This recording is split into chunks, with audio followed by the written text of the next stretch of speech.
ഒരു പാവപ്പെട്ട കുട്ടിക്ക് ചിന്തിക്കാൻ പറ്റുമോ സ്വകാര്യ മെഡിക്കൽ കോളേജിൽ ഒരു MBBS അഡ്മിഷൻ എന്ന് പറയുന്നത്? ഇല്ല. അപ്പൊ അതുകൊണ്ടാണ് അദ്ദേഹം എല്ലാ ജില്ലകളിലും കേരളത്തിൽ ഒരു സർക്കാർ മെഡിക്കൽ കോളേജെങ്കിലും വേണം എന്നൊരു തീരുമാനമെടുത്ത് ആ മെഡിക്കൽ കോളേജ് തീരുമാനം.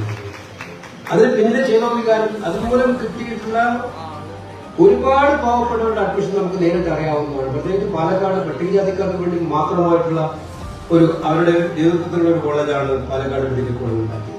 വിദ്യാഭ്യാസത്തിന്റെ ലക്ഷ്യം എന്ന് പറയുന്നത് കേവലം സമ്പത്തുള്ളവർക്ക് മാത്രം കിട്ടുന്ന ഒന്നായിട്ട് വിദ്യാഭ്യാസം മാറിയാൽ നമ്മുടെ സമൂഹം എങ്ങനെ മുന്നോട്ട് പോകാൻ സാധിക്കും?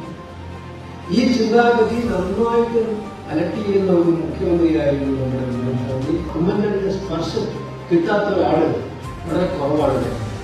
അത് വിദ്യാർത്ഥി ആയിക്കോട്ടെ, ചെറുപ്പക്കാരനായിക്കോട്ടെ, അത് കൃഷിക്കാരനായിക്കോട്ടെ, അമ്മമാരായിക്കോട്ടെ, ആരായിക്കോട്ടെ, ഉമ്മൻചാണ്ടി സ്പർശം ലഭിച്ചവരാണ് കേരളത്തിലെ മിക്കവാറും സാമാന്യ ജനങ്ങൾ. അവർക്ക് അവരുടെ ജീവിതത്തിൽ പ്രത്യേകമായിട്ടുള്ള മാറ്റം ഉണ്ടാക്കാനുള്ള സഹായകമായിട്ടുള്ള സ്പർശം.